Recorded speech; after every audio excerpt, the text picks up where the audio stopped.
Hello everyone and welcome to Scott Dunger's English. I'm Scott Dunger and today is the 4th edition of British Traditions.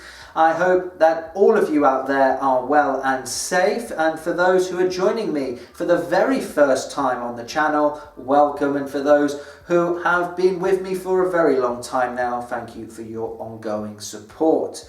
Now, as you can see, it's called British Traditions, and what it's all about is when we look at traditions in Britain that have been around for many years. Well, actually, in some cases, many centuries. Now, before we look at our tradition for today, I'd like to say a huge thank you to everyone out there who has liked, shared, watched, and subscribed to the channel so far. Your support is greatly appreciated from wherever you watch the channel from around the world. I can't thank you all enough for your amazing support. I hope you all enjoy and learn something new from the 4th edition. Our tradition is Morris dancing, and I'm sure you're all thinking, as I just said that, what is Morris dancing? Well, you don't have to wait long to find out, because we have the question right here. What is Morris dance? It is a form of English folk dance, usually accompanied by music, and they usually wear bell pats, so that's a good way to distinguish that they are Morris dancers, because they wear these bell pads. These could be on their shoes or they could be on their shins. So we have it just here. You can see them. Hopefully you can see them from where you are. Now you can see these bells attached to this pad that are on their shins, and we can see them on all the dancers here, and they are usually worn by the Morris dancers. Let's look at our next question now, which is when did it start? So it started all the way back in 1448. This is the earliest mention of Morris dancing, and there is proof that it started in this year. There are other mentions of Morris dancing in the late 15th century.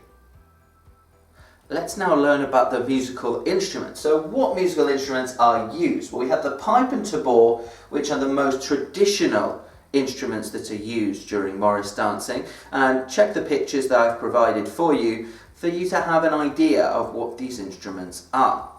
An accordion, melodeon and concertina and fiddle are also used. So you could see a variation of these instruments when you see Morris dancing. So these musicians will play these instruments, or might just play one or two of these instruments when you watch Morris dancing. Let's now move across to our next questions, which is when do they perform? And of course this is important if you want to see this live. If you want to see this in person, then you need to know when they do it. Well, they do it at seasonal festivals and holidays, such as Christmas. And what are the different styles? So for you to have an idea about these different styles, there are different variations of styles, but I found out that these are the 3 most common ones performed.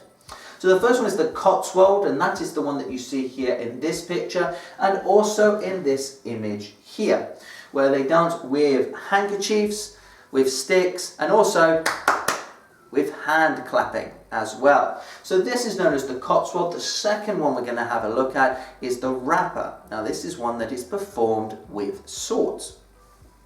The last one we have here is Mummers Play, and this is one that is performed at Christmas. Our last question, as usual, is do I recommend it? And based on what I've seen here, and based on what I've read, I would recommend it. But I can't tell you anything about the atmosphere, I can't tell you anything about the feeling that it gave me, because I've actually never watched it myself. I've never watched it live, I've never watched it with my own eyes, to see the atmosphere, to see the dancers, to hear the music. I can't really tell you much about that, because all I know about this is what I've read and what I've watched. So based on this, I would recommend you to watch this live for yourself if you ever have the opportunity, and I would certainly like to do the same. I hope everyone has enjoyed and learned something new from the 4th edition of British Traditions, and that this tradition has inspired you to go out and watch Morris dancing for the very first time. Don't forget to like, share and subscribe to the channel if you haven't already, and I hope to see you on the 5th edition of British Traditions very, very soon. I'm going to finish today's video with a little bit of Morris dancing that I learned just recently. So I can't think of a better way to end the video than this. So count me down. 5, 4, 3, 2, 1. I don't know any Morris dancing at all. Thanks for watching everyone. See you on the 5th edition. Bye.